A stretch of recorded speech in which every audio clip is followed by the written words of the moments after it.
La epístola del apóstol San Pablo a los Romanos. Capítulo 1. Pablo, siervo de Jesucristo, llamado a ser apóstol, apartado para el Evangelio de Dios, que él había prometido antes por sus profetas en las Santas Escrituras, acerca de su Hijo, nuestro Señor Jesucristo, que era del linaje de David según la carne, que fue declarado Hijo de Dios con poder, según el Espíritu de Santidad, por la resurrección de entre los muertos, y por quien recibimos la gracia y el apostolado para la obediencia a la fe en todas las naciones por amor de su nombre, entre las cuales estáis también vosotros, llamados a ser de Jesucristo. A todos los que estáis en Roma, amados de Dios, llamados a ser santos, gracia y paz a vosotros de Dios nuestro Padre y del Señor Jesucristo. Primeramente doy gracias a mi Dios mediante Jesucristo con respecto a todos vosotros, de que vuestra fe se divulga por todo el mundo. Porque testigo me es Dios, a quien sirvo en mi espíritu en el Evangelio de su Hijo, de que sin cesar hago mención de vosotros siempre en mis oraciones, rogando que de alguna manera tenga al fin, por la voluntad de Dios, un próspero viaje para ir a vosotros. Porque deseo veros para comunicaros algún don espiritual, a fin de que seáis confirmados, esto es, para ser mutuamente confortados por la fe que nos es común a vosotros y a mí. Pero no quiero, hermanos, que ignoréis que muchas veces me he propuesto ir a vosotros, pero hasta ahora he sido estorbado, para tener también entre vosotros algún fruto como entre los demás gentiles. A griegos y a no griegos, a sabios y a no sabios soy deudor. Así que, en cuanto a mí, pronto estoy a anunciaros el Evangelio también a vosotros que estáis en Roma. Porque no me avergüenzo del Evangelio, porque es poder de Dios para salvación a todo aquel que cree, al judío primeramente y también al griego. Porque en el Evangelio la justicia de Dios se revela por fe y para fe, como está escrito, mas el justo por la fe vivirá. Porque la ira de Dios se revela desde el cielo contra toda impiedad e injusticia de los hombres que detienen con injusticia la verdad, porque lo que de Dios se conoce les es manifiesto, pues Dios se lo manifestó. Porque las cosas invisibles de Él, su eterno poder y deidad, se hacen claramente visibles desde la creación del mundo, siendo entendidas por medio de las cosas hechas, de modo que no tienen excusa. Pues habiendo conocido a Dios, no le glorificaron como a Dios, ni le dieron gracias, sino que se envanecieron en sus razonamientos, y su necio corazón fue entenebrecido. Profesando ser sabios, se hicieron necios, y cambiaron la gloria del Dios incorruptible en semejanza de imagen de hombre corruptible, de aves, de cuadrúpedos y de reptiles. Por lo cual también Dios los entregó a la inmundicia en las concupiscencias de sus corazones, de modo que deshonraron entre sí sus propios cuerpos, ya que cambiaron la verdad de Dios por la mentira, honrando y dando culto a las criaturas antes que al Creador, el cual es bendito por los siglos. Amén. Por esto Dios los entregó a pasiones vergonzosas, pues aun sus mujeres cambiaron el uso natural por el que es contra naturaleza, y de igual modo también los hombres, dejando el uso natural de la mujer, se encendieron en su lascivia unos con otros, cometiendo hechos vergonzosos hombres con hombres, y recibiendo en sí mismos la retribución debida a su extravío. Y como ellos no aprobaron tener en cuenta a Dios, Dios los entregó a una mente reprobada para hacer cosas que no convienen, estando atestados de toda injusticia, fornicación, perversidad, avaricia, maldad, llenos de envidia, homicidios, contiendas, engaños y malignidades, murmuradores, detractores, aborrecedores de Dios, injuriosos, soberbios, altivos, inventores de males, desobedientes a los padres, necios, desleales, sin afecto natural, implacables, sin misericordia, quienes habiendo entendido el juicio de Dios, que los que practican tales cosas son dignos de muerte, no solo las hacen, sino que también se complacen con los que las practican. Capítulo 2. Por lo cual eres inexcusable, oh hombre, quien quiera que seas tú que juzgas, pues en lo que juzgas a otro, te condenas a ti mismo, porque tú que juzgas haces lo mismo. Mas sabemos que el juicio de Dios contra los que practican tales cosas es según verdad. ¿Y piensas esto, oh hombre, tú que juzgas a los que tal hacen y haces lo mismo, que tú escaparás del juicio de Dios? ¿O menosprecias las riquezas de su benignidad, paciencia y longanimidad, ignorando que su benignidad te guía al arrepentimiento? Pero por tu dureza y por tu corazón no arrepentido, atesoras para ti mismo ira para el día de la ira y de la revelación del justo juicio de Dios, el cual pagará a cada uno conforme a sus obras. Vida eterna a los que, perseverando en bien hacer, buscan gloria y honra e inmortalidad. Pero ira y enojo a los que son contenciosos y no obedecen a la verdad, sino que obedecen a la injusticia. Tribulación y angustia sobre todo ser humano que hace lo malo, el judío primeramente y también el griego. Pero gloria y honra y paz a todo el que hace lo bueno, al judío primeramente y también al griego, porque no hay acepción de personas para con Dios. Porque todos los que sin ley han pecado, sin ley también perecerán, y todos los que bajo la ley han pecado, por la ley serán juzgados. Porque no son los oidores de la ley los justos ante Dios, sino los hacedores de la ley serán justificados. Porque cuando los gentiles que no tienen ley hacen por naturaleza lo que es de la ley, éstos, aunque no tengan ley, son ley para sí mismos, mostrando la obra de la ley escrita en sus corazones, dando testimonio su conciencia y acusándoles o defendiéndoles sus razonamientos, en el día en que Dios juzgará por Jesucristo los secretos de los hombres, conforme a mi evangelio. He aquí, tú tienes el sobrenombre de judío, y te apoyas en la ley, y te glorías en Dios, y conoces su voluntad, e instruido por la ley apruebas lo mejor, y confías en que eres guía de los ciegos, luz de los que están en tinieblas, instructor de los indoctos, maestro de niños, que tienes en la ley la forma de la ciencia y de la verdad. Tú, pues, que enseñas a otro, ¿no te enseñas a ti mismo? Tú que predicas que no se ha de hurtar, ¿hurtas? Tú que dices que no se ha de adulterar, ¿adulteras? Tú que abominas de los ídolos, ¿cometes sacrilegio? Tú que te jactas de la ley, ¿con infracción de la ley deshonras a Dios? Porque como está escrito, el nombre de Dios es blasfemado entre los gentiles por causa de vosotros. Pues en verdad la circuncisión aprovecha si guardas la ley, pero si eres transgresor de la ley, tu circuncisión viene a ser incircuncisión. Si pues el incircunciso guardare las ordenanzas de la ley, ¿no será tenida su incircuncisión como circuncisión? Y el que físicamente es incircunciso, pero guarda perfectamente la ley, te condenará a ti que con la letra de la ley y con la circuncisión eres transgresor de la ley. Pues no es judío el que lo es exteriormente, ni es la circuncisión la que se hace exteriormente en la carne, sino que es judío el que lo es en lo interior, y la circuncisión es la del corazón en espíritu, no en letra, la alabanza del cual no viene de los hombres, sino de Dios. Capítulo 3. ¿Qué ventaja tiene pues el judío? ¿O de qué aprovecha la circuncisión? Mucho en todas maneras. Primero, ciertamente que les ha sido confiada la palabra de Dios. Pues ¿qué si algunos de ellos han sido incrédulos? ¿Su incredulidad habrá hecho nula la fidelidad de Dios? De ninguna manera. Antes bien sea Dios veraz y todo hombre mentiroso, como está escrito, para que seas justificado en tus palabras y venzas cuando fueres juzgado. Y si nuestra injusticia hace resaltar la justicia de Dios, ¿qué diremos? ¿Será injusto Dios que da castigo? Hablo como hombre. En ninguna manera. De otro modo, ¿cómo juzgaría Dios al mundo? Pero si por mi mentira la verdad de Dios abundó para su gloria, ¿por qué aún soy juzgado como pecador? ¿Y por qué no decir, como se nos calumnia y como algunos cuya condenación es justa afirman que nosotros decimos, hagamos males para que vengan bienes? ¿Qué pues?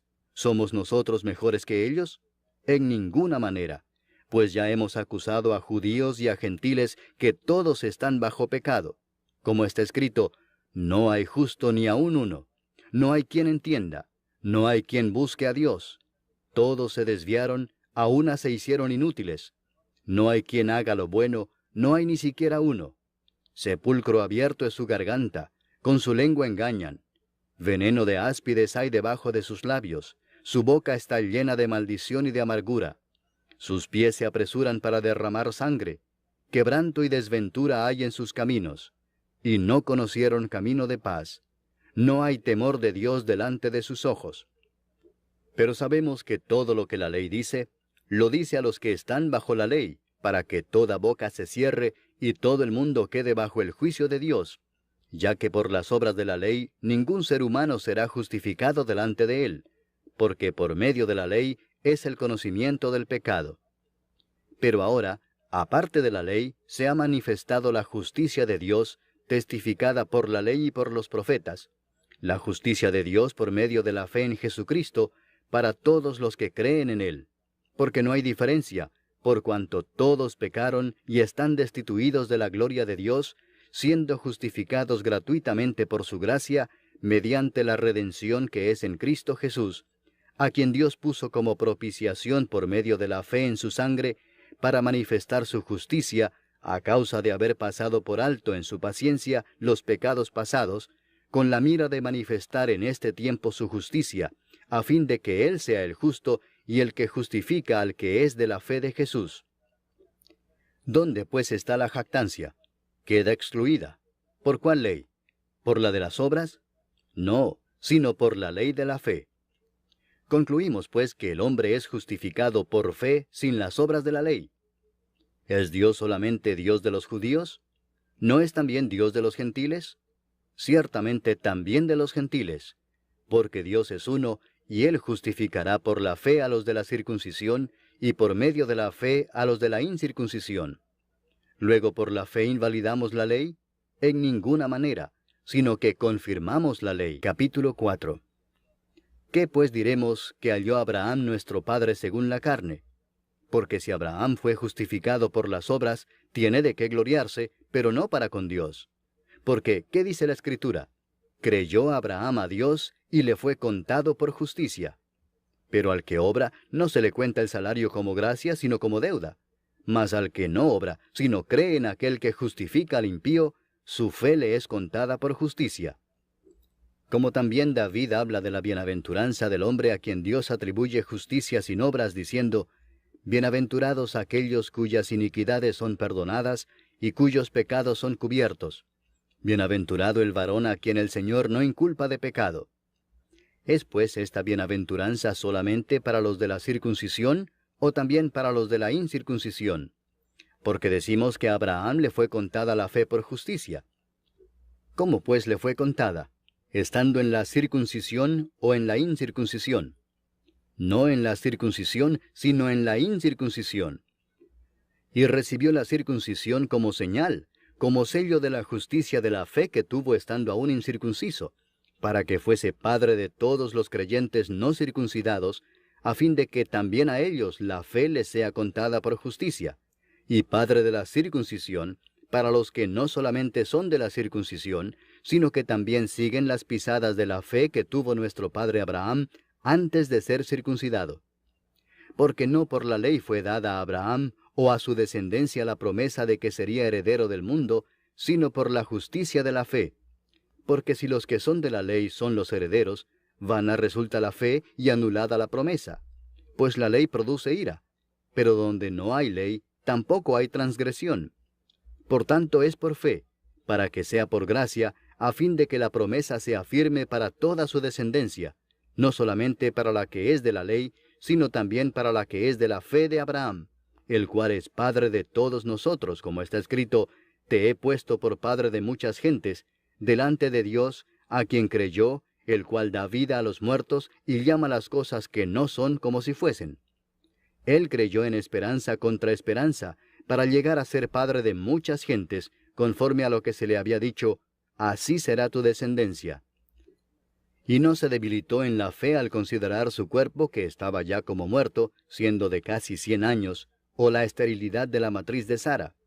Tampoco dudó por incredulidad de la promesa de Dios, sino que se fortaleció en fe, dando gloria a Dios, plenamente convencido de que era también poderoso para hacer todo lo que había prometido, por lo cual también su fe le fue contada por justicia. Y no solamente con respecto a él se escribió que le fue contada, sino también con respecto a nosotros, a quienes ha de ser contada, esto es, a los que creemos en el que levantó de los muertos a Jesús, Señor nuestro, el cual fue entregado por nuestras transgresiones y resucitado para nuestra justificación. Capítulo 5. Justificados pues por la fe, tenemos paz para con Dios por medio de nuestro Señor Jesucristo, por quien también tenemos entrada por la fe a esta gracia en la cual estamos firmes, y nos gloriamos en la esperanza de la gloria de Dios. Y no solo esto, sino que también nos gloriamos en las tribulaciones, sabiendo que la tribulación produce paciencia, y la paciencia prueba, y la prueba esperanza, y la esperanza no avergüenza, porque el amor de Dios ha sido derramado en nuestros corazones por el Espíritu Santo que nos fue dado. Porque Cristo, cuando aún éramos débiles, a su tiempo murió por los impíos. Ciertamente apenas morirá alguno por un justo. Con todo, pudiera ser que alguno osara morir por el bueno. Mas Dios muestra su amor para con nosotros en que, siendo aún pecadores, Cristo murió por nosotros. Pues mucho más, estando ya justificados en su sangre, por él seremos salvos de la ira. Porque si siendo enemigos, fuimos reconciliados con Dios por la muerte de su Hijo, mucho más, estando reconciliados, seremos salvos por su vida. Y no solo esto, sino que también nos gloriamos en Dios por el Señor nuestro Jesucristo, por quien hemos recibido ahora la reconciliación. Por tanto, como el pecado entró en el mundo por un hombre, y por el pecado la muerte, así la muerte pasó a todos los hombres, por cuanto todos pecaron. Pues antes de la ley había pecado en el mundo, pero donde no hay ley, no se inculpa de pecado. No obstante, reinó la muerte desde Adán hasta Moisés, aun en los que no pecaron a la manera de la transgresión de Adán, el cual es figura del que había de venir. Pero el don no fue como la transgresión, porque si por la transgresión de aquel uno murieron los muchos, abundaron mucho más para los muchos la gracia y el don de Dios por la gracia de un hombre, Jesucristo. Y con el don no sucede como en el caso de aquel uno que pecó, porque ciertamente el juicio vino a causa de un solo pecado para condenación, pero el don vino a causa de muchas transgresiones para justificación. Pues si por la transgresión de uno solo reinó la muerte, mucho más reinarán en vida por uno solo, Jesucristo, los que reciben la abundancia de la gracia y del don de la justicia. Así que, como por la transgresión de uno vino la condenación a todos los hombres, de la misma manera por la justicia de uno vino a todos los hombres la justificación de vida. Porque así como por la desobediencia de un hombre los muchos fueron constituidos pecadores, así también por la obediencia de uno los muchos serán constituidos justos. Pero la ley se introdujo para que el pecado abundase, mas cuando el pecado abundó, sobreabundó la gracia, para que así como el pecado reinó para muerte, así también la gracia reine por la justicia para vida eterna mediante Jesucristo, Señor nuestro. Capítulo 6. ¿Qué pues diremos? ¿Perseveraremos en el pecado para que la gracia abunde? En ninguna manera, porque los que hemos muerto al pecado, ¿cómo viviremos aún en él? ¿O no sabéis que todos los que hemos sido bautizados en Cristo Jesús, hemos sido bautizados en su muerte? Porque somos sepultados juntamente con él para muerte por el bautismo, a fin de que como Cristo resucitó de los muertos por la gloria del Padre, así también nosotros andemos en vida nueva. Porque si fuimos plantados juntamente con él en la semejanza de su muerte, así también lo seremos en la de su resurrección, sabiendo esto, que nuestro viejo hombre fue crucificado juntamente con él, para que el cuerpo del pecado sea destruido, a fin de que no sirvamos más al pecado. Porque el que ha muerto ha sido justificado del pecado. Y si morimos con Cristo, creemos que también viviremos con él, sabiendo que Cristo, habiendo resucitado de los muertos, ya no muere. La muerte no se enseñoreará más de él. Porque en cuanto murió, al pecado murió una vez por todas, mas en cuanto vive, para Dios vive. Así también vosotros consideraos muertos al pecado, pero vivos para Dios en Cristo Jesús, Señor nuestro. No reine pues el pecado en vuestro cuerpo mortal, de modo que lo obedezcáis en sus concupiscencias, ni tampoco presentéis vuestros miembros al pecado como instrumentos de iniquidad, sino presentaos vosotros mismos a Dios como vivos de entre los muertos, y vuestros miembros a Dios como instrumentos de justicia, porque el pecado no se enseñoreará de vosotros, pues no estáis bajo la ley, sino bajo la gracia. ¿Qué pues? ¿Pecaremos porque no estamos bajo la ley, sino bajo la gracia? En ninguna manera. ¿No sabéis que si os sometéis a alguien como esclavos para obedecerle, sois esclavos de aquel a quien obedecéis, sea del pecado para muerte, o sea de la obediencia para justicia?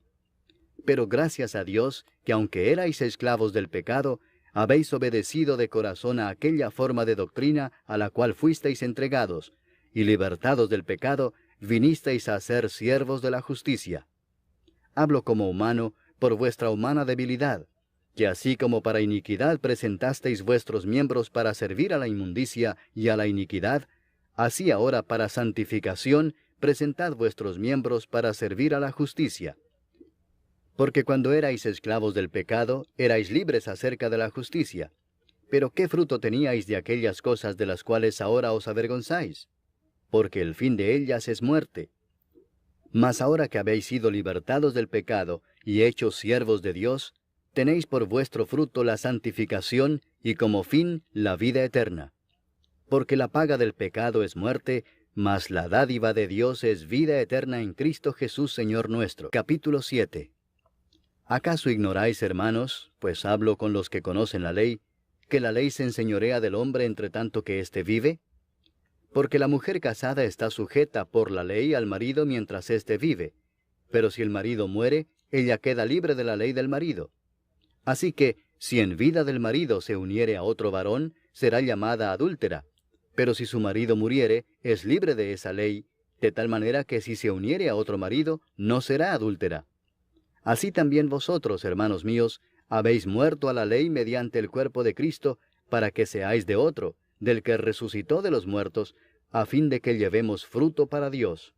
Porque mientras estábamos en la carne, las pasiones pecaminosas que eran por la ley obraban en nuestros miembros, llevando fruto para muerte. Pero ahora estamos libres de la ley por haber muerto para aquella en que estábamos sujetos, de modo que sirvamos bajo el régimen nuevo del Espíritu y no bajo el régimen viejo de la letra. ¿Qué diremos, pues? ¿La ley es pecado? En ninguna manera. Pero yo no conocí el pecado sino por la ley, porque tampoco conociera la codicia si la ley no dijera, no codiciarás. Mas el pecado, tomando ocasión por el mandamiento, produjo en mí toda codicia, porque sin la ley el pecado está muerto. Y yo sin la ley vivía en un tiempo, pero venido el mandamiento, el pecado revivió y yo morí.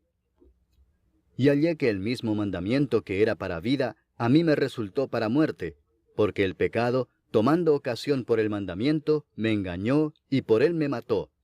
De manera que la ley a la verdad es santa, y el mandamiento santo, justo y bueno. Luego lo que es bueno vino a ser muerte para mí, en ninguna manera, sino que el pecado, para mostrarse pecado, produjo en mí la muerte por medio de lo que es bueno, a fin de que por el mandamiento el pecado llegase a ser sobremanera pecaminoso. Porque sabemos que la ley es espiritual, mas yo soy carnal vendido al pecado. Porque lo que hago no lo entiendo, pues no hago lo que quiero, sino lo que aborrezco eso hago. Y si lo que no quiero esto hago, apruebo que la ley es buena. De manera que ya no soy yo quien hace aquello, sino el pecado que mora en mí. Y yo sé que en mí, esto es, en mi carne, no mora el bien. Porque el querer el bien está en mí, pero no el hacerlo. Porque no hago el bien que quiero, sino el mal que no quiero, eso hago. Y si hago lo que no quiero, ya no lo hago yo, sino el pecado que mora en mí. Así que, queriendo yo hacer el bien, hallo esta ley, que el mal está en mí. Porque según el hombre interior, me deleito en la ley de Dios. Pero veo otra ley en mis miembros que se rebela contra la ley de mi mente, y que me lleva cautivo a la ley del pecado que está en mis miembros. Miserable de mí, ¿quién me librará de este cuerpo de muerte? Gracias doy a Dios por Jesucristo, Señor nuestro. Así que yo mismo con la mente sirvo a la ley de Dios, mas con la carne a la ley del pecado. Capítulo 8. Ahora pues, ninguna condenación hay para los que están en Cristo Jesús, los que no andan conforme a la carne, sino conforme al Espíritu. Porque la ley del Espíritu de vida en Cristo Jesús me ha librado de la ley del pecado y de la muerte. Porque lo que era imposible para la ley, por cuanto era débil por la carne, Dios, enviando a su Hijo en semejanza de carne de pecado, y a causa del pecado, condenó al pecado en la carne, para que la justicia de la ley se cumpliese en nosotros, que no andamos conforme a la carne, sino conforme al Espíritu. Porque los que son de la carne piensan en las cosas de la carne, pero los que son del Espíritu en las cosas del Espíritu. Porque el ocuparse de la carne es muerte, pero el ocuparse del Espíritu es vida y paz. Por cuanto los designios de la carne son enemistad contra Dios, porque no se sujetan a la ley de Dios, ni tampoco pueden. Y los que viven según la carne no pueden agradar a Dios. Mas vosotros no vivís según la carne, sino según el Espíritu, si es que el Espíritu de Dios mora en vosotros. Y si alguno no tiene el Espíritu de Cristo, no es de él. Pero si Cristo está en vosotros, el cuerpo en verdad está muerto a causa del pecado, mas el Espíritu vive a causa de la justicia. Y si el Espíritu de aquel que levantó de los muertos a Jesús mora en vosotros, el que levantó de los muertos a Cristo Jesús vivificará también vuestros cuerpos mortales por su Espíritu que mora en vosotros. Así que, hermanos, deudores somos, no a la carne, para que vivamos conforme a la carne. Porque si vivís conforme a la carne, moriréis. Mas si por el Espíritu hacéis morir las obras de la carne, viviréis. Porque todos los que son guiados por el Espíritu de Dios, estos son hijos de Dios. Pues no habéis recibido el espíritu de esclavitud para estar otra vez en temor, sino que habéis recibido el espíritu de adopción, por el cual clamamos, Abba, Padre. El Espíritu mismo da testimonio a nuestro espíritu de que somos hijos de Dios. Y si hijos, también herederos, herederos de Dios y coherederos con Cristo, si es que padecemos juntamente con Él, para que juntamente con Él seamos glorificados. Pues tengo por cierto que las aflicciones del tiempo presente no son comparables con la gloria venidera que en nosotros ha de manifestarse. Porque el anhelo ardiente de la creación es el aguardar la manifestación de los hijos de Dios. Porque la creación fue sujetada a vanidad, no por su propia voluntad, sino por causa del que la sujetó en esperanza, porque también la creación misma será libertada de la esclavitud de corrupción a la libertad gloriosa de los hijos de Dios. Porque sabemos que toda la creación gime a una, y a una está con dolores de parto hasta ahora. Y no solo ella, sino que también nosotros mismos, que tenemos las primicias del Espíritu, nosotros también gemimos dentro de nosotros mismos, esperando la adopción, la redención de nuestro cuerpo. Porque en esperanza fuimos salvos, pero la esperanza que se ve no es esperanza, porque lo que alguno ve, ¿a qué esperarlo? Pero si esperamos lo que no vemos, con paciencia lo aguardamos. Y de igual manera el Espíritu nos ayuda en nuestra debilidad. Pues qué hemos de pedir como conviene, no lo sabemos. Pero el Espíritu mismo intercede por nosotros con gemidos indecibles. Mas el que escudriña los corazones sabe cuál es la intención del Espíritu, porque conforme a la voluntad de Dios intercede por los santos. Y sabemos que a los que aman a Dios, todas las cosas les ayudan a bien, esto es, a los que conforme a su propósito son llamados. Porque a los que antes conoció, también los predestinó para que fuesen hechos conformes a la imagen de su Hijo, para que Él sea el primogénito entre muchos hermanos. Y a los que predestinó, a éstos también llamó, y a los que llamó, a éstos también justificó, y a los que justificó, a éstos también glorificó. ¿Qué pues diremos a esto? Si Dios es por nosotros, ¿quién contra nosotros? El que no escatimó ni a su propio Hijo, sino que lo entregó por todos nosotros, ¿cómo no nos dará también con Él todas las cosas? ¿Quién acusará a los escogidos de Dios? Dios es el que justifica. ¿Quién es el que condenará? Cristo es el que murió, mas aún el que también resucitó, el que además está a la diestra de Dios, el que también intercede por nosotros. ¿Quién nos separará del amor de Cristo? ¿Tribulación, o angustia, o persecución, o hambre, o desnudez, o peligro, o espada? Como está escrito, por causa de ti somos muertos todo el tiempo, somos contados como ovejas de matadero. Antes, en todas estas cosas somos más que vencedores por medio de aquel que nos amó. Por lo cual estoy seguro de que ni la muerte, ni la vida, ni ángeles, ni principados, ni potestades, ni lo presente, ni lo porvenir, ni lo alto, ni lo profundo, ni ninguna otra cosa creada, nos podrá separar del amor de Dios que es en Cristo Jesús, Señor nuestro.